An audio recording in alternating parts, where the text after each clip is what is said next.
Hi everybody and welcome to the start of a brand new Let's Play, and today I'm going to be playing through a game which has got quite a lot of just to say the least, quite a lot of criticism, quite a lot of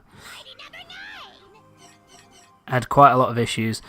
This is Mighty Number 9, the latest game from Keiji Inafune, and the first game from the development team that the developer that he put together called Concept.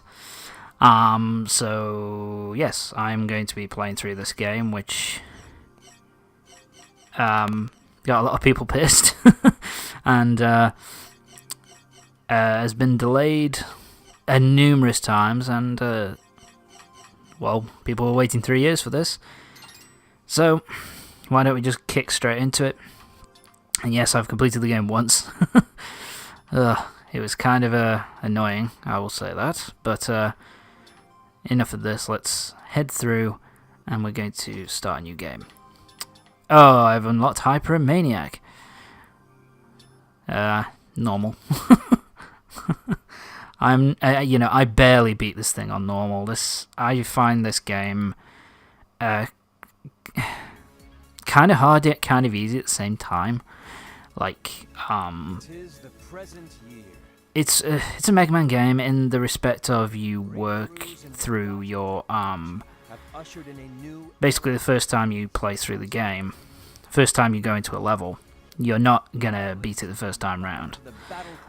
It's all about, it's a trial and error. It's a kind of game. Okay, so first thing I want to mention quickly is about this opening cutscene here, which is I think the artwork is relatively nice, but it just also seems a little bit, oh god, here we go. It also seems a little bit kind of shoddy and kind of cheap for a game which cost $4 million, I think it got $4 million on Kickstarter on Kickstarter. So yeah, I will say this as well. The loading times are pretty shitty on this version of the game as well. On the console versions of the game, on the PC version, apparently it's pretty decent. But first off, we got to talk with this asshole. Voice acting as well is not great. Dr. White. That sounds remarkably like Dr. Light. I wonder if this was inspired by Mega Man. I can't tell. Okay.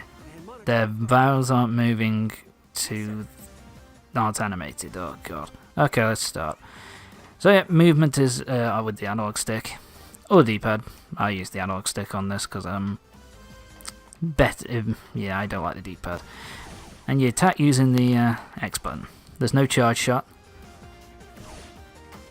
And first thing I will say that I find kind of distracting, slightly, is the fact that if you look at the characters, especially if you look at Beck, is the name of this guy. Oh, you can grab the ledge like you can in Mega Man X. And yeah, he has like an outline. It looks like a white outline. It looks cheap as fuck. And I think that it looks graphically, I think the game, a lot of people call it ugly. I wouldn't say it's ugly, but I would say that the old design of how the game looks is pretty dull, to be honest. But I wouldn't say I out and out I don't hate it. I just think that some of it is it's lazy. That's what I'll say about it. It's very, very, very lazy. It's like they're using it's like, because here's the thing, you can look past these kinds of things, because Shantae and the Pirate's Curse from Way Forward, that has doesn't have like animated characters. It has like doesn't have animated characters when they do cutscenes, and instead it has like portraits, which are beautifully drawn actually by a certain character, by a certain by the guys who helped out with this as well. Actually, it was drawn. The portraits were drawn by Inti Creates, who I think did some of the artwork for this. Our Robot Masters, ladies and gentlemen. Anyway, what was I trying to get across? Oh yeah, basically, so in that game it has, so it doesn't have animated voice characters, but essentially it's doing the same job as the 3D models do in this game. It's just annoying, man. Because, you know... I'll do it. Alright, Beck. Show us what you got. And yeah, that's the mechanic of this game, is that you jump, is that you dash through them. Which I have to admit, as a mechanic, is kinda cool. It gives you like new abilities, and it gives you like... Ow, there we go. Gives you power-ups, and also gives you like a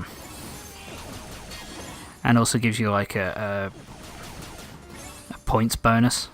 Ow! Fuck you. I hate these things. Early on in the game, I don't like these guys at all.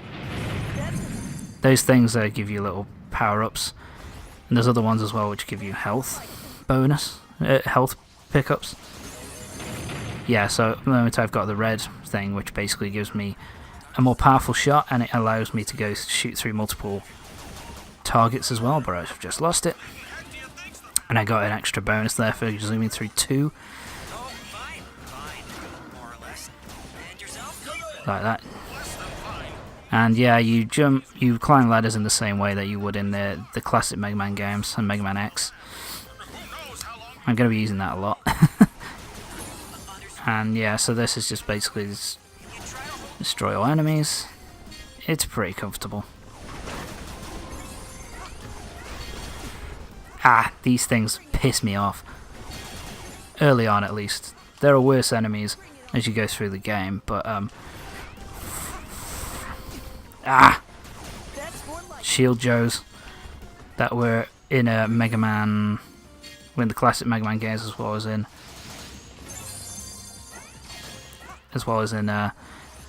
I think they're in Mega Man X. I can't really remember. Let's go that way. First time I played that game, I thought I didn't know that was a bottomless pit, so now I do. Whoop! Fuck you! There we go. And you can dash through here, little areas, which are kind of nice. These things were kind of annoying first time I played as well. Hate those things. That gives me a bit of a health pickup. Oh yeah, there is another one.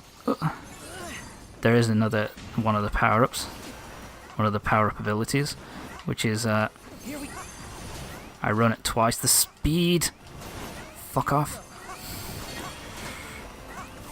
God, I'm getting my ass handed to me here. There we go. Health pickup. Yeah, and continuing with the Mega Man and Mega Man X comparisons, it has a this intro stage which teaches you the basics, like in every X game, and I think Mega Man 7 and 8 also did that. Fuck you. Which were kind of the I wouldn't say the worst, but let's just say the less good, the less critically acclaimed classic Mega Man games. But anyway, first boss time, and this guy's an absolute fucking joke. Come on. Dr. White, I just want to shoot him. Let me shoot him. Come on. So yeah, this is the Round Digger. 90 million Zell. Okay. Whatever the fuck that means. And dash over him. Repeat ad nauseum. Dash into him.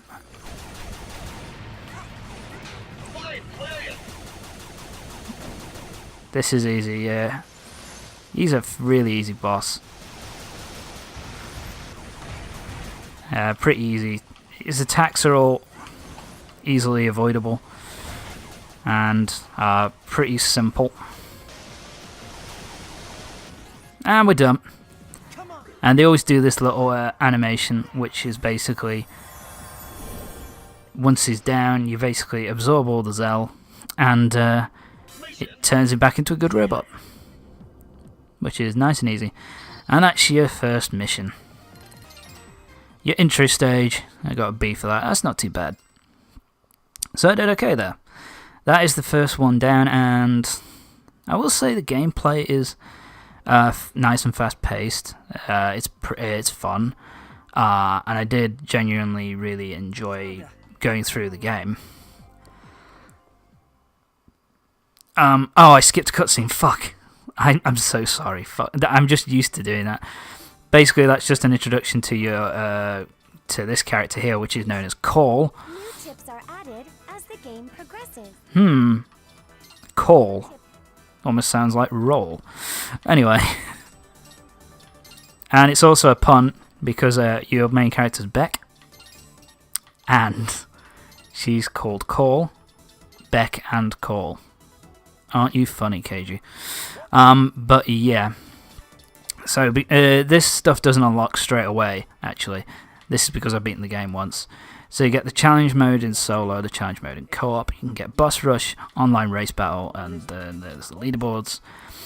But this is the main thing, this is where we go to face our enemies. Oh god! Okay, I will talk about him actually quickly. Vermilion Destroyer, this is a boss, this is a DLC boss, which I might show off at the end, I don't know. I've never played him, so that'll be interesting. But yeah, Vermilion Destroyer is a boss, and once you beat him once, you can then unlock the ability to play as another character called Ray and play through his story mode.